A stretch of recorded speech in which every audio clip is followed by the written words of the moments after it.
Hi,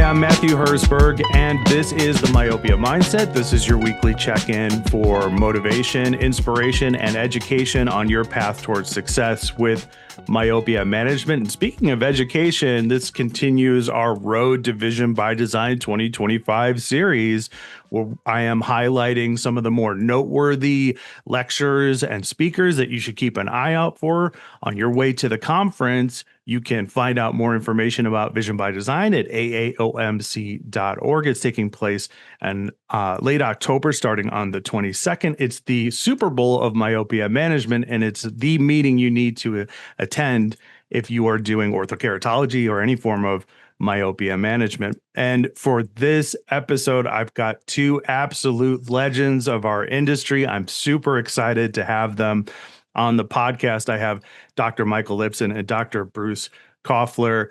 Dr. Michael Lipson is an ortho-k pioneer. He's a myopia management expert. He's the author of Contemporary Orthokeratology. He spent decades pushing the boundaries of specialty lens care and continues to shape the future of vision correction. And Bruce Koffler is an ophthalmologist with over 40 years in cornea and contact lens care. He's a longtime leader in ortho-k, a global lecturer, a former president of CLEO. And might I add, Dr. Koffler was instrumental in the connective tissue between ophthalmology and optometry for myopia management. Gentlemen, welcome to the podcast. Thanks for having us, Matt. Yeah, thank you. All right. So before we get started, because I'm super excited to talk about your lecture and everything that went into it, if anybody has any questions for you two about whatever we talk about in this episode, how can they get contact with you? Michael, we'll start with you. You can use my email at mjlod77@gmail.com. And Bruce? Also, my email is B as in Bruce Koffler at AOL.com. Excellent. And of course, if you love what we're doing here at the Myopia Mindset, please consider becoming a paid supporter of the podcast. You'll get early episodes, tons of bonus content, and now that can be found at myopiamindset.com. All right, gentlemen, the lecture at Vision by Design, myopia management, risk assessment, and treatment protocol. When I saw this lecture on the agenda and the description for it, it reminded me of everything that you've been doing up to this point, and all the hard work you guys have put into everything that's coming into this lecture, the protocol, the digital risk assessment guide, all of it. So let's start out with a brief overview of the lecture and what people can expect from it, and then we'll go into the background. So, Michael, why don't we start with you? Well, basically, it's in two parts, as the title suggests. We Bruce and I developed a risk assessment guide for busy practitioners to use to help them, whether they are new to myopia management or whether they've been doing it for some time. And during the course of a busy schedule, we found that it was very helpful to have some kind of a guide, an outline, to help practitioners both in the prescribing as well as demonstrating to parents, and also as a learning tool for staff, what goes into creating risk of myopia or high myopia. The second part of the lecture takes all that information from the risk assessment, categorizes the level of risk, and then recommends a treatment protocol for that specific child. Right. So, Bruce, you want to elaborate on that a little bit?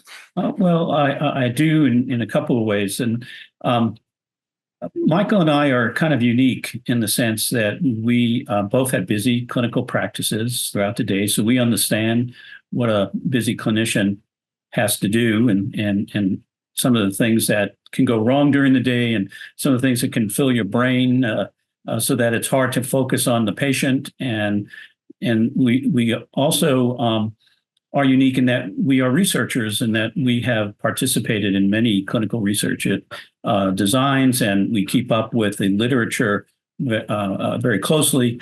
So with all of our years of doing all of this, we felt like this was perhaps an opportunity to bring that all together, bring the researchers and bring the busy clinicians together with something easy for them to follow.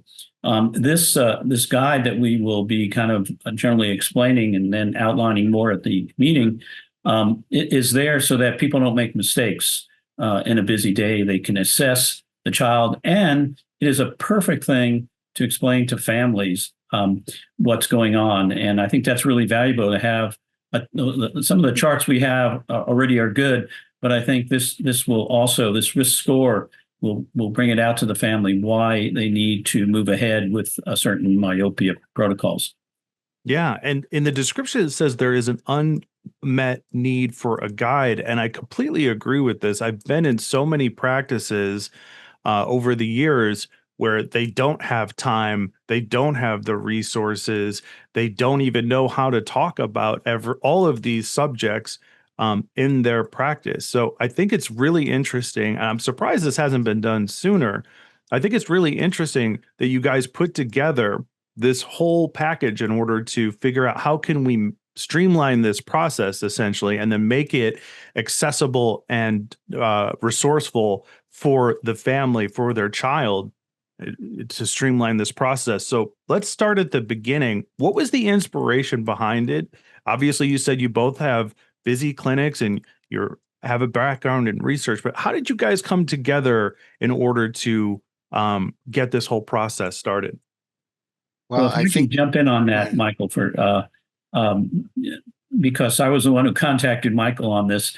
I was kind of daydreaming of what can be done because we're getting more complicated in our protocols and what we can do. The literature is being filled almost daily with new reports. We have conflicts with what percentages of atropine we should start with or not start with. And there are new people coming on board, as you mentioned. There are new practitioners who are now becoming more interested and realize that myopia needs to be addressed in a child. And so I, in the past, when I've been in my office, in my clinic, I used to depend sometimes on what I would call a little pocket guide. And this would be a little cheat sheet, if you will, that told me that this one converts Snellen numbers into metric. So that was always kind of confusing to me, but with this little guide, it was not at all confusing. It also had one for uveitis care, because when you have a uveitis patient, you have to order probably now 10, 15, 20 different blood tests. And you didn't want to get just half of them, and you didn't want to necessarily have to go to the book to figure out what to order. But if you had it in your pocket, it was there. So I thought, well, is there a possibility that we might be able to work on something like that? Because again, we understood both sides, the busy clinician and, if you will, the researcher and the people who are doing the writing. My initial approach was to call a couple of ophthalmology colleagues, and to be honest, Matt, they kind of poo-pooed the idea. They said, oh, it's so changing and there's so much conflict and stuff like that. And I said, well, conflict, we've got to treat these children. I mean, there's no conflict with that. And so my next step was to call this very talented young writer and researcher, Michael Lipson, who we've done a lot of writing in the past. Michael said that we started around 2016 writing articles for both ophthalmology and optometry journals, and for pediatric ophthalmology. He asked us to do a great summary article. And he's been a very sage and gentle spirit, but so talented.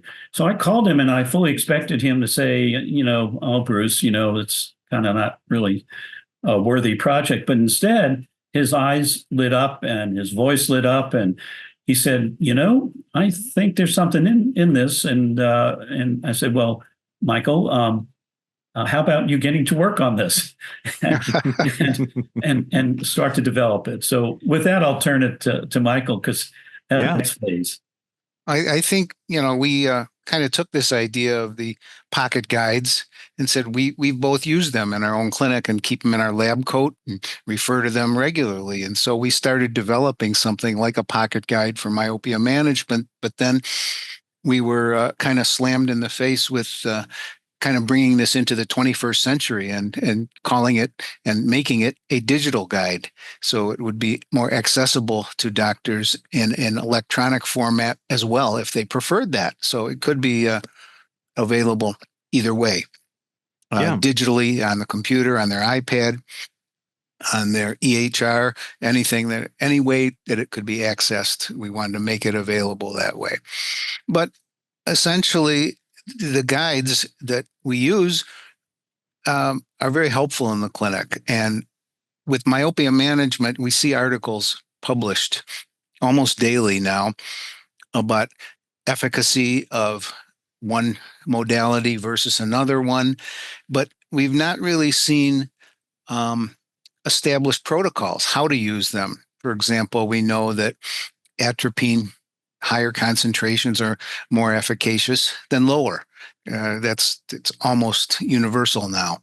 But how to do it, when to start, all those things are unknowns right now. And for a doctor who is just getting into this, we said, well, we have to establish who should be treated, when they should be treated, and what their level of risk is.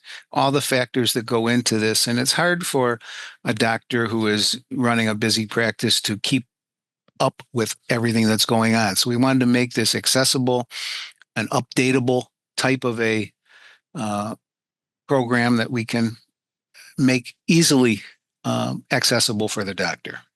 Yeah. And so where did you start once you guys had come together on this? What was the first step? Did you, as far as the study is concerned, who are we referencing or resourcing for the study? Like, where do you begin? Well, it's just combing through the volumes of literature that's out there and finding the most credible, the most highly cited studies, and the ones that are I guess the most reputable is the best way to put it, that really have been tested over time and find that they are high quality studies, and showing the efficacy of these programs and what factors really go into creating risk and getting the bang for the buck on the treatment. Essentially who we should be treating and how we should be treating them. Right. It's through studies, highly cited, published studies in very well recognized journals throughout the world. So if I can just jump in to mention that Michael and I have attended probably almost every AAOMC annual meeting. And let me just say, from an ophthalmology standpoint, I wish more ophthalmologists would come to that meeting, because it is the best meeting for ortho-k, for sclerals, that combination of sophistication. And so we've listened through a lot of lectures in the scientific sessions and in the workshop sessions. And so we're in a kind of an ideal situation of having a really good feel of the good literature.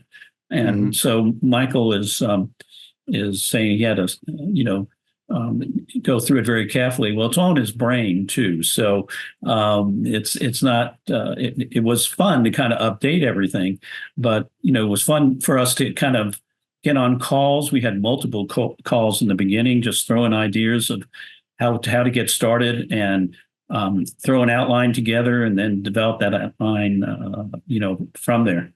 At one point, however, we did not have the concept of a score. And I said to Michael, I said, when I go see my internist these days, they have a risk assessment score for my heart.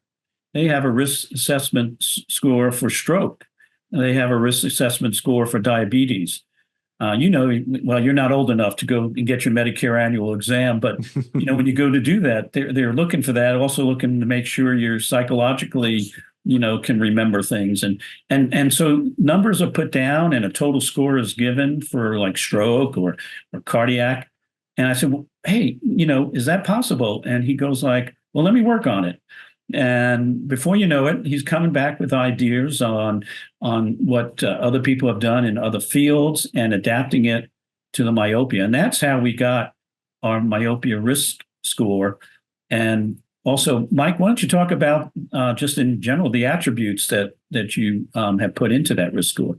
Okay. Before I get to that, one other thing you just brought up, it was great because we, in the literature, we see all these risk scores and we've experienced it ourselves relative to cardiovascular risk or diabetes or stroke, like you mentioned. But in the eye care field, what's the most common score that people are looking at is something really readily accepted now is the OSDI, the dry eye score. Yeah. And basically, doctors are using this in their office. It becomes really, really commonplace now in the dry eye practice and in the literature. So we said, well, if there is such a thing in eye care, there should be one for myopia too. So basically, in searching through all the literature in assessing risk of high myopia, we came up with these 7 attributes. And just to highlight those 7 attributes would be number 1, ethnicity, the gender, male, female, age of myopia onset, parental myopia, and then hours per week that are spent outdoors, hours per week that are spent on near tasks, and finally the baseline axial length. So those 7 attributes, each one is given a score. And we basically went through significant amounts of literature to find what is the risk for each of these attributes and to score them appropriately for each child. So each child who is in there gets an individual score, which is myopia risk score, MRS, as we've abbreviated now, that will assess their level of risk for developing high myopia. Yeah, I love it because this is something that industry definitely needs, no question. My question is, though, how did you come up with the scores? Like, let's take outdoor time, for instance, because a lot of, especially new to myopia management docs, really struggle with how much recommended outdoor time that they should communicate to parents. They really don't know what a good number is. Like, we all know kids need to go outside more. When I was a kid, my mom was like, hey, go outside, don't come back till lunch. And then she fed me lunch and sent me right back outside again and said, don't come home until the street lights come on. So like, but we're in a different world now. How did you guys come up with an assessment for, let's say, outdoor time in order to create that number? Again, it's combing through the literature. Mm-hmm. And there are individual studies that have been done on this. And then there are these review articles, meta-analyses. So for each of these attributes, I don't know, there's maybe a dozen studies that have been found to be well done studies, well controlled. And, putting all those together, say, well, there is a certain number that we come up with. And generally, not specific for everybody, but in general, we also know, before I tell you this number, I wanted to tell you that hours outdoors seems to be very, very effective in delaying the onset of myopia. But the literature relative to the hours outdoors, once somebody has become myopic, is a little more vague. Mm-hmm. But in general, if you have a pre-myopic child with a lot of other risk factors, generally we're looking at about 2 hours a day or 14 hours per week of outdoor time being recommended. Yeah. If I can jump in a little bit here, Matt, we realize that, there are arguments and just about, or discussions, heated discussions sometimes. But I would say that everything Michael brought up in the literature, I've heard in lectures from some of the excellent speakers that we have at AAOMC. So it's not anything that was, really out in left field. It was really general consensus as of now. The beauty of this guide is it's digital, and it's going to be so easy to manipulate and update. And we realize that this field is moving so fast, and we hope that if accepted the way we think it's going to be accepted, we'll be able to, if there's a major change, let's say in time outdoor, someone really comes up with a major review article or meta-analysis that's better than what we have now, we'll be able to incorporate it immediately. Number two that I wanted to just mention is that we soul searched where to publish this. Mm-hmm. And, we've all been through the major journals and stuff, and they're excellent. And by the way, there are some excellent review articles on, the when to diagnose myopia stages and then where to take it. And they're very complicated tables and graphs that they have in these articles, and they're very long. And my general assessment of that is, I'm not going to read that kind of thing. And it's even if I printed out the table, it still is a very complicated thing to look at. So we wanted to make our guide something that would be easy. And also, in terms of the publication, we thought that putting it in a publication that came out like Myopia Management Review of Myopia would be great. Yeah. Myopia Review. Let me make sure I got that right. Would be great, and that there's a story to that as well that we probably should tell. But they were very, very excited about helping us, and they get out things rather rapidly. So any kind of update that needs to be done, if they're willing, can be pushed out, within a week, if necessary. Yeah. You mentioned AAOMC. Did you guys go to the community we've got so many docs who have been doing ortho-k myopia management for years. Was there any part of that influenced your guys' work, because you have this great resource? I mean, maybe most of it's anecdotal. I can obviously see why you want to start with the science, with the studies, with the research. That's the foundation. Did you guys go to the community? We've got so many great docs who could give you insights into your system. I will say that I have spoken with colleagues, not about specifically the guide, but specifically about what their philosophy is in practice. How do they do it? And in talking to people, if I mentioned the possibility of what would you do with a guide? Would you have a guide? Would you be helpful? Would that be helpful to you? And they said, definitely, it would be helpful. Even though I'm experienced in this, I get a feel for it for each patient, what's going to be best. But to actually put something in writing and an outline format of at least trying to give somebody some help in terms of establishing a foundation for what their overall philosophy of myopia management is. And I think just in talking with people, that's how we came up with the idea that there was a need for something like this, and there was nothing out there like it. And it makes me wonder, for eye care professionals who are new to myopia management, like, what is the most important first step in integrating your protocol into their daily practice? Yeah. Maybe, Mike, I can jump in on that. I think is to get your staff organized with it. I loved having an educational staff. I was very dependent, and I was able to do things like contact lens work because I was doing the ordering, and then I was turning it over to a very capable contact lens coordinator, or really I had some very capable optometrists working for me as well.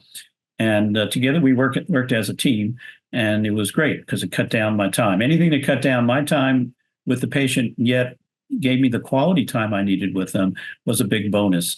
And I think that this is so easy to be done.